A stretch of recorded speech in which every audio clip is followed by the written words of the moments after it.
Welcome to another episode of the Say It Sister podcast, brought to you by Wise Women Lead founders Karen Harris-Kelly and Lucy Barkus.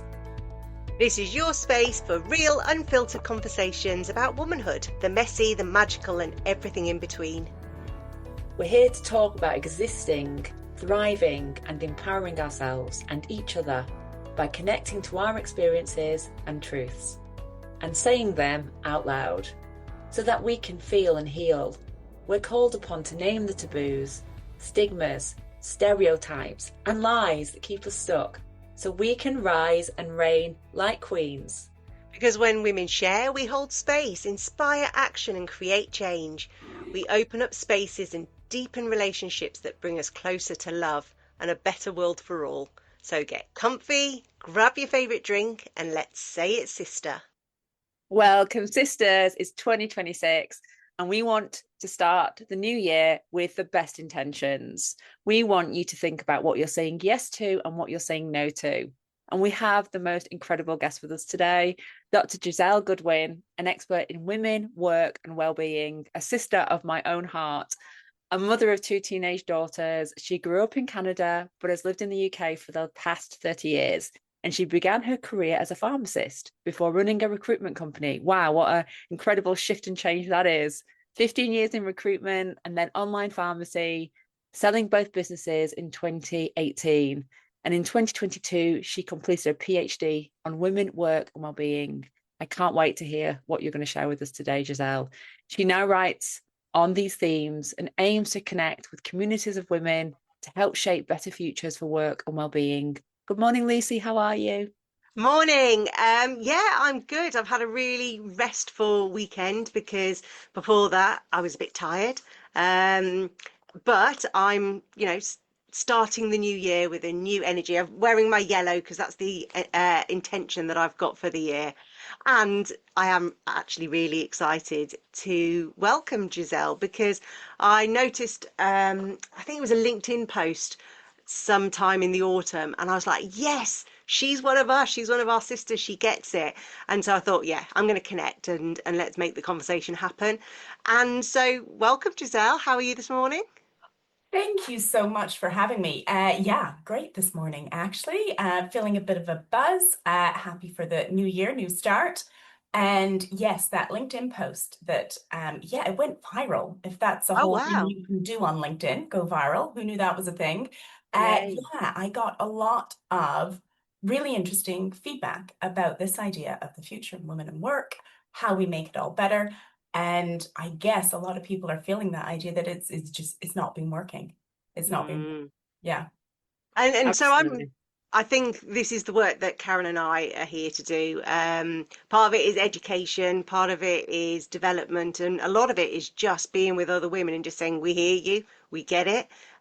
Because I think, well, the idea of say it, sister, was let's say it out loud, because if I'm feeling it and you're feeling it and nobody's talking about it, then we still say suck and silent.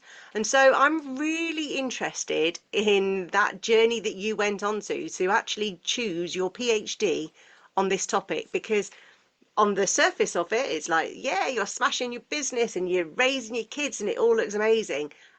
But I know the fact that you chose this PhD title, there was something else going on. So just explain to us what was going on in those years before. Of course. Yeah. Like, oh my God. For me, yeah, none of it added up. So as you say, you possibly from the outside looking in, it probably looks like you feel like, it's fine. I've got a business. I'm managing the kids. But yeah, no, I spent the majority of my 30s feeling like I was failing at everything, which is bonkers. Um, and also feeling really alone. So that's why I love the podcast that you do, because these are the conversations, as you say, that a lot of times we have. Well, for me, I was having them in my own head with myself, not really even voicing it to friends either. And it was really tough. And I felt very, very isolated and like it was something that I was doing personally that meant that I was failing. And whichever way I looked, it was like, I can't quite get it together work-wise. I'm letting people down on my team, can't quite get it together at home in terms of, I don't know, turning up with the homemade cookies for whatever bake sale it was. that kind of thing. And I just felt addled and harassed. And that big question as well. So the reason I studied well-being was, we were taught, I grew up in the 80s, and this idea that, you could have it all definitely encompassed not just work and family, but like this weird pressure to be happy. And so I was just really interested in digging into this. And in terms of studying it, I just kind of fell into that. So what happened was I was lucky enough to sell my businesses in 2018. And I thought, right, okay, I'm going to take some time for me. Went to do a load of journaling and writing, went to a couple of writing conferences and met this woman there who was about 10 years older than me. And I just thought she was phenomenal. She was this professor of women in work. And she said this thing to me that really just helped me so much. So I was saying to her, yeah, I have this business and, you know, um, but she kind of had these answers to those questions that were tick, tick, ticking in my brain around this thing doesn't add up. And she said, well, the thing is, Giselle, you were taking personal responsibility for something that is a bigger issue. This is a broader societal issue. This is the soup women are swimming in. It hasn't always been like this. We need to make this better. There's loads more to unpick around this. And so I was just really fascinated. So she said to me after she interviewed me about my businesses, do you want to come and study with me? And I was like, yeah, okay. Because it sounded like, yeah, fine. I'm really interested in this. And it was a year of reading the PhD, a year of interviewing. So both of those things, I was like, great. The reading all day, the interviewing people and finding out other women's stories, all over that. And then it was meant to be a year of writing up, and the writing up killed me. So the writing up was really hard, but I learned a lot in the process. And so I'm now on this big mission to share what I learned, try and make it better, and create this vision. And I think this is probably what resonated in this LinkedIn post, this vision for a future that looks a lot better than where we've come from. Absolutely. I love the cosmic connection. That's just amazing. That's how we do it as women. We meet another woman and we have a great conversation, and then it kind of sparks us, lights us up from the inside, and then we go away and we get into our creative energy, and it kind of unfolds from there. And that's how we work and that's how we operate. And both myself and Lucy as, empowerment coaches see that all the time. Like there is all these sort of like bonfires on the inside, and I think society is wanting us to put the bonfires out.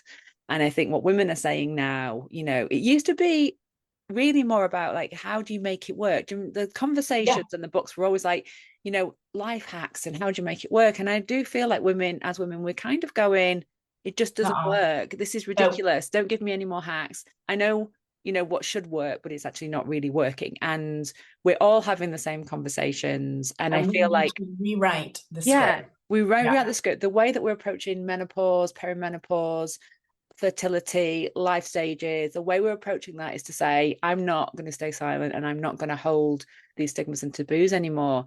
And so when we all have these conversations and the sparks get lit, that's when the change is really happening, and it's very, very powerful. And it's been a long time coming. And my question really is like, what are your perspectives on creating these new systems and these new ways of, it's not new ways of being as such, but it's more like, what can the future look like for us, and how do we break these stigmas, and how do we make the changes and sustain them? Yeah, I mean, such a big question as well, isn't it? So I guess what I found interesting was this idea of looking at it in context, right? So in terms of where women have come in terms of work, and let's be clear, women have always worked, and work inside the home is work, work outside the home is work. If we look about 100 years ago, things have changed rapidly in a very, very short period of kind of evolutionary time. So in the last 100 years, we know that 100 years ago, about 25% of women were in the workforce. Now the stat in the UK is something like 76% of women compared with 92% of men are in the workforce. So the majority of us are working outside the home and inside the home. And what I argue in my book is that we also have the work of living in a female body. And we can go on a segue about that. I divide that into categories of biology, beauty, safety, and sex. But that's separate. But essentially, women have work. And in terms of what it used to look like versus what we need it to look like now, if we think about the Industrial Revolution, when it was kind of a 6-day-a-week work, then we think about, say, the 1920s and Henry Ford came along and this kind of model of the 9 to 5 factory work kind of thing, where it was revolutionary at the time. So this idea that you would have 2 days a week off, Saturday, Sunday, 5 days to work, 9 to 5, that was not designed for women. That was designed for a male workforce with women at home looking after the family, etc. So we have now tried to shoehorn ourselves into that structure, leaving, school day is still 9 till 3. And the whole thing just doesn't add up, does it? So in terms of what we need to do to make it differently, to work it differently, I think we just need this whole scale revolution on how we just look at this. And I think we have an opportunity because in the next 5 years, whether we like it or not, AI is going to vastly reshape what work looks like. And we've already had a big shift. We've already had COVID and Zoom calls and people working from home. And, we know that more flexible work is eminently possible. And so, yeah, this change is coming. And my big argument is that women need a seat at the table to make sure that it looks much better for families. And so stuff like the idea that we're measuring outcomes and not hours, so that we're not stuck going, right, clock in, clock out. No, I ran a pharmacy business. I appreciate there's certain jobs that need to be clock in, clock out, but there are lots more flexible ways that many jobs can operate. So we need a whole kind of scale work style revolution in terms of the when and the where of work. That just needs to be flexible working as default. And I think we need to think Can I just add there that absolutely, actually there's huge amount of data that men also want this. So of it's just that course. when we empower women or we make life easier for women and families, men benefit too. And so, yeah, I just had to throw that in there because it just helps everybody. Of course it does. And this idea that we've kind of pigeonholed it's women that need the time off, I think that narrative is damaging, isn't it? Because it puts us in these little side boxes where actually what's happening is men are losing out at home currently and women are losing out financially at work. So we need some shift to say family is important, like raising the next generation. That's a country's biggest asset. Why are we not prioritizing this? And making it so that we can raise healthy, happy kids, and people aren't driving themselves nuts in terms of hours logged. I think it needs to look different. So hours is one thing, and this whole working smarter, not harder. I kind of think we really need to be rethinking in terms of AI shaping us and the world of work looking different. I mean, there's loads of countries now looking at this idea of increased productivity and 4-day work weeks. So, we went from 6 days to 5 days. I wonder whether, and I say the evidence points to the fact that productivity is good in 4-day work weeks. So I I think mean, I feel very much like I remember when I first went into the workplace, and the way that we were sort of schooled. I was in communications, and it was so hierarchical, and it went yeah, down from the director to the manager to the executive, and it was like, this is how you do it. And I used to look at it and think, this is insane. Like, there's so much red pen, and there's so much like more work being created that needs to be right. created, and I am a creative, so I would be like, I just should say, yeah, I'll say I'll do these things, and then I'd kind of like wink to myself. And then I would sort of say, what one thing can I do today that's going to just blow all of this out of the water? Like, what is the like wow moment? What is it that I can bring that isn't on that sheet of paper? And that's what I used to do. And then I'd kind of throw a few other things around. And because I just knew it was nonsense, I just thought, what is the point of this? It's so you can go to the next person, to the next person. So I never really operated very well in very strict structures, because it stifled me. I do understand that there are things that need to be done, and the structures are there sometimes for a reason. But at the same time, if we get into the feminine and we get into our creativity, we can do that sort of work and go, this is the thing that changes everything.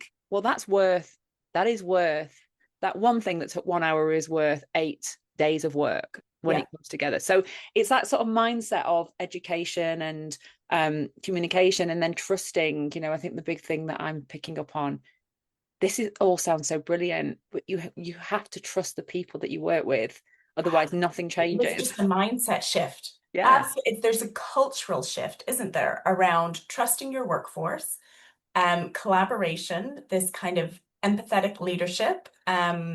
Yeah, all of it. It needs to be a different way of doing work. And when you trust who you're working with and you empower them, not only do they stay longer, they do better work.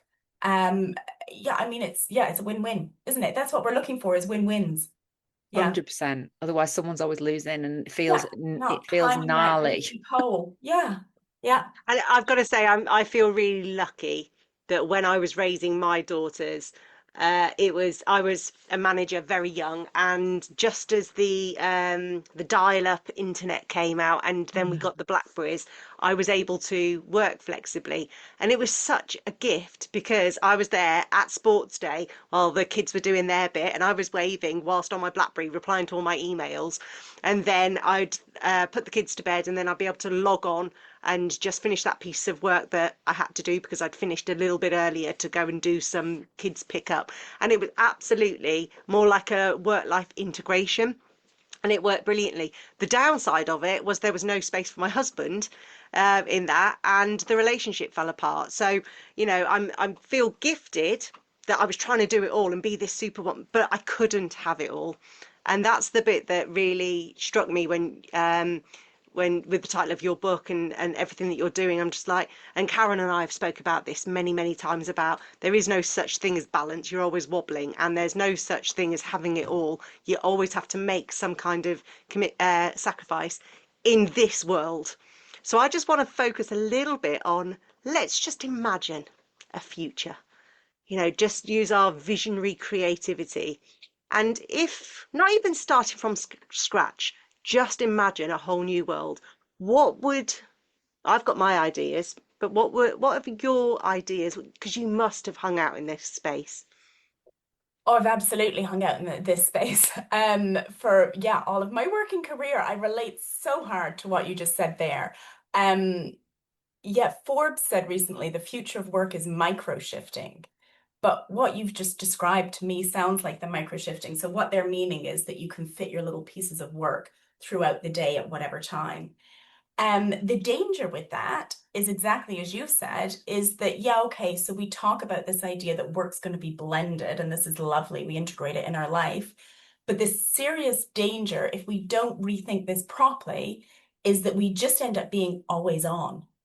And we have a culture nowadays of always on, full stop. It's always, permanent social media, and the algorithms, reward you for being on them permanently. And I think, yes, we definitely need to re-envision a future that includes flexibility, but for me, it does not include overwork. So for me, the real key is the working smarter, not harder, and not making this idea of flexible hours being brilliant mean that all our problems are solved, because I don't think it solves them in one, just flexible working. It's bigger than that. Yeah, I'm sort of thinking about that with the big global companies that I work for. And sometimes this drive to get people into the offices and to see people at their desks and have that visibility. And yet, just because somebody's at the desk doesn't really mean that they're being productive, right? And we all have had those experiences of that. And, switching again, like coming back into that mindset of how are we going to really do this? Like, we know it's not working. We know flexibility absolutely has to be part of it. And especially when you look at women, from periods to the perimenopause to pregnancy, fertility journeys. I was talking last week, I did 2 huge launches around fertility globally and talking about the lifestyles of working mothers today and mums today and the modern motherhood landscape as well, because we can have babies, very, very late on in life. So this has shifted absolutely everything. And, as a woman, you're like, oh, I can leave it till later or I'm running out of time. And so then you start to put the workplace into the equation as well. And this is just one area of our life. Yeah. And you can see how unbalanced we feel. And actually, there's a lot of fear programming that's happening as well, and then put flexibility around that. And I believe in flexibility. But the bit where I get stuck, it's like, if we're all working for, how do we then channel it and fuel it together in a way that feels like the geese flying together, the perfect leadership model of people taking different seats you know, so people come forward and then you've got people around the side and people around the back, and then you shift positions, and it kind of feels like it needs to have that element to it and that sort of loose structure. But in the big companies, it's kind of, there's a lot of fear there that doesn't want that to happen. So tell us more about that, because I am intrigued. Loving the conversation? Make sure you follow us on your favourite podcast app, and if something resonates, share it on your socials or with a friend who needs to hear it. We'd love to hear your stories too.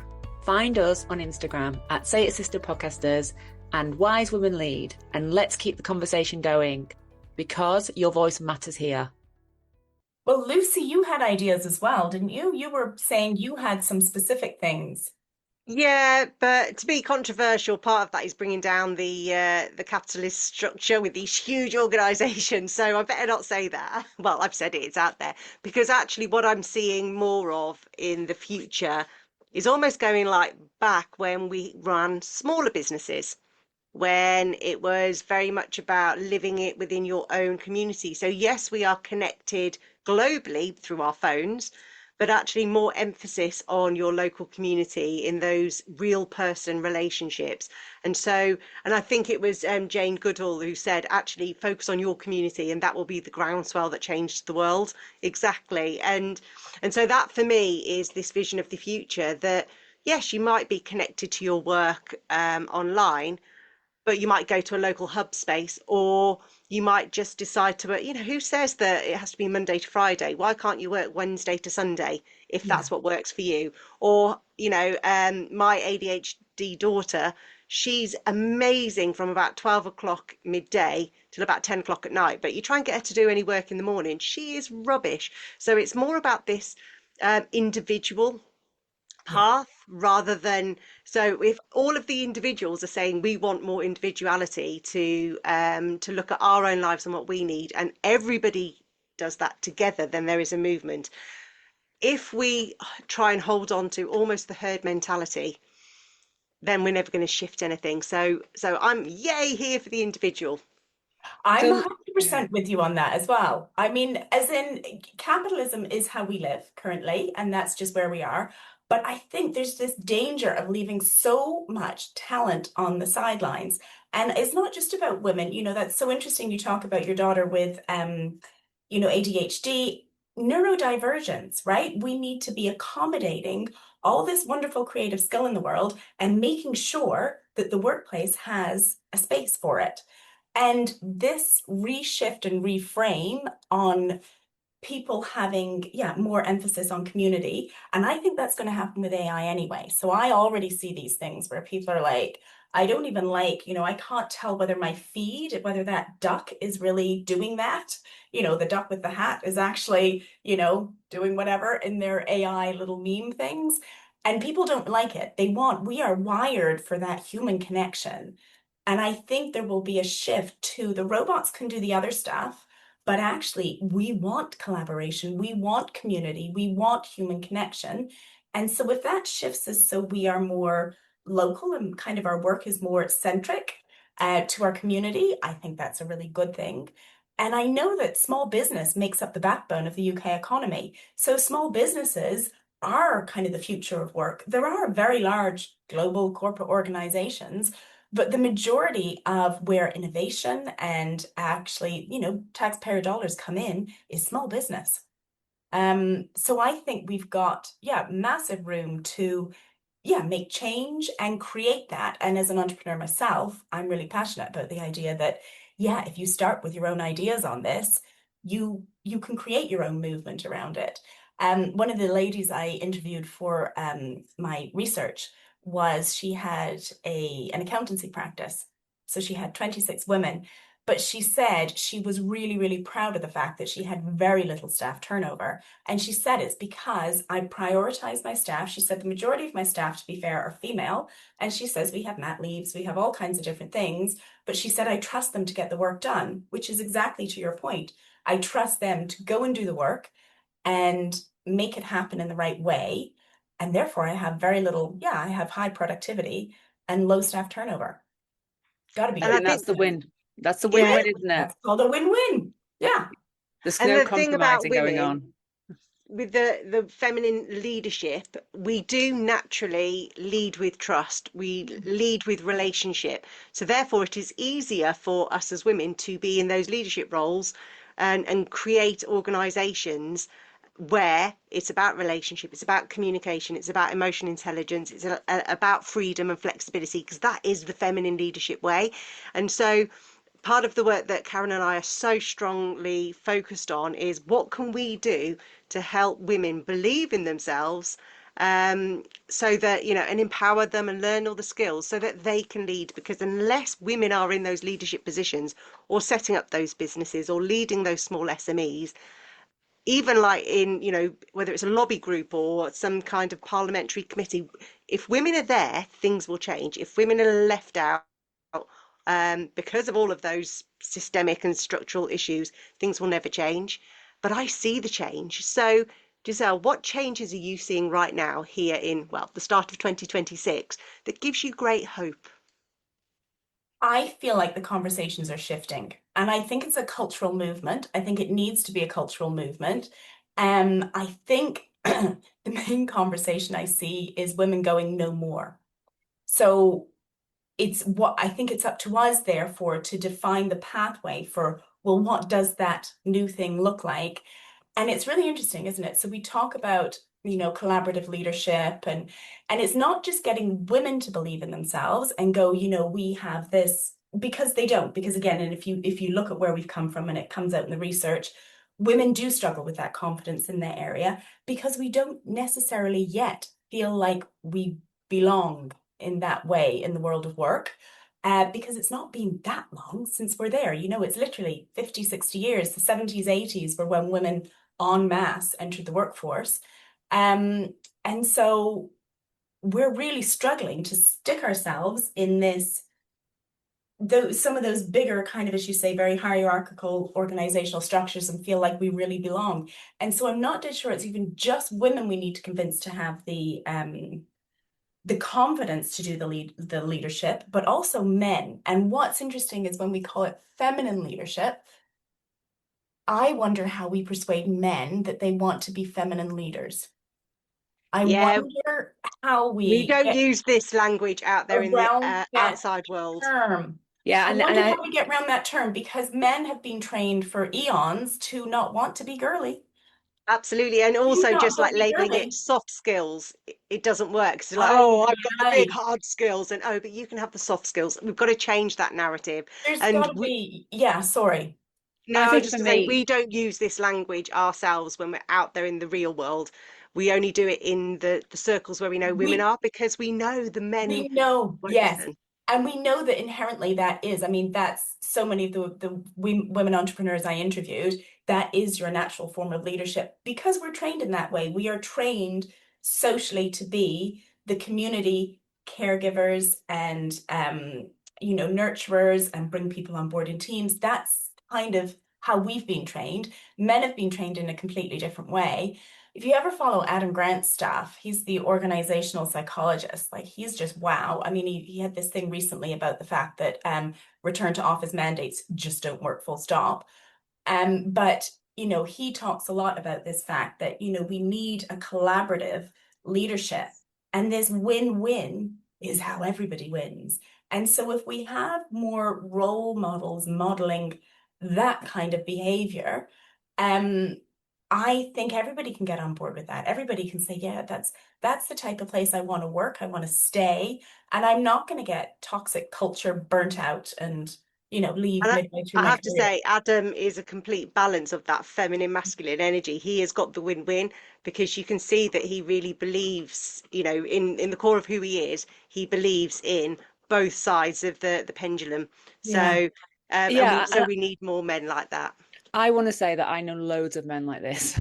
Yeah. And I know loads of senior leaders who I've worked with who embody the feminine so incredibly beautifully. And until I met these men, I didn't know it existed. And I feel like for me, like 2015 was a landmark year where I all of a sudden I was doing a lot of leadership training, and these men were there. And I was like, I've never met men like you. Wow. And it blew my mind, and it gave me so much Yeah. hope and so Yeah. much belief again in society and in humanity, because I was like, they are there, they're just not stepping out in the same sort of toxic masculine way. They're not And so shouting, let's they're face not it. screaming about it, but they're there and it's in their energy. And it was like, and actually for me, I went down the feminine route of working with women in, 2015, it was the year. And it was a man that said to me, you're here to evoke the feminine, you're here to bring forward divine feminine work in the world. I didn't even know what divine feminine meant. And so I Googled it and then I was like, feels like me, and jumped in and jumped in. And so, there is so much to be said for those men who are out there who are not, who are bringing things forward in the right way. We did a webinar on Friday, myself and Lucy, and we talked about feminine leadership and masculine leadership, and that created the biggest light bulb moments for the women in the room with us. Yeah, It and was the thing that stood out for them. we called it masculine and feminine, but we were saying these are leadership strengths. And it's not man or woman. And the language we used was very business focused, and people got it, and they were like, "Wow, I get it." And the whole point was, we've all got it within us, and it's about getting that balance right. And this is the shift that I'm seeing out there, is that instead of calling it these soft, fluffy skills, we're actually saying these are now business critical skills. And you're like, Yeah. yes, we're starting to change the language that we're using. And we're not saying it's a masculine or feminine or it's a boy girl thing. We're just saying these are business critical things. That's what's turning the dial. And I'm wondering if that's getting more people bought in, or more men bought in, to the Yeah. idea that, yeah, it has to work in a better way. And it does work in a better way when we're more collaborative, doesn't it? Well, it Yeah, means we can cover the absolutely. bases in a different way, can't we? Because it's almost like, what do we need right now? Oh, actually, we need this. Okay, so I'm going to bring forth, you know, this sort of energy and this sort of drive. And actually, no, what's needed right now is we all need to take a pause and we need to breathe. It feels more feminine, a bit more soft, on the inside. Let's take that. And, Yeah, we all need a rest. we can We've all we've just done share, Christmas. collaborate, And share. yeah, we've all just had Christmas, and hopefully we've all rested. And you tend to find when people come back from a holiday, they have this super energy, they've got clarity and focus. Again, rest is the feminine leadership way. And now I'm going to bring the conversation to an end. So would you like to give us a little reflection or a little pause, Karen? Oh, wow. What do I want to say? There's actually been so much that it's like the pot has been stirred over here. And there's still so much that I want to say, as there always is, because these conversations are the conversations that need to be had. And the learning and the depth, that when we have the conversations that come through, it sort of sits inside us. So I am just in a place of deep reverence for all women and all men that are out there in the world that are, choosing different paths, choosing different ways to lead, becoming more conscious, more awake, and more collaborative. So I just want to send out waves of love and peace and um, energy to all of those people who are on the same path as us. And thank you for being here as well today, Giselle. It's been such a brilliant conversation. I'm going to just sign off by setting my intentions for the year ahead. And I think the three W's are perfect. I'm going to focus on the women because that's what I do. I'm a mother of daughters, so it's never going to change. I am a woman, so I'm focusing there. I'm going to look at myself and the work and how I'm applying it, and to be part of that change. And finally, I am going to look at the well-being, and just I've been doing this for a while, but still I find myself getting close to stress and burnout because I care so much. And so it's about making sure that I bring that in. So thank you, Giselle. Before we sign off, what's your intention for the year ahead? So I have probably a couple of words, clarity and connection. Those are going to be my two words for the year. And for me, it starts with having that vision.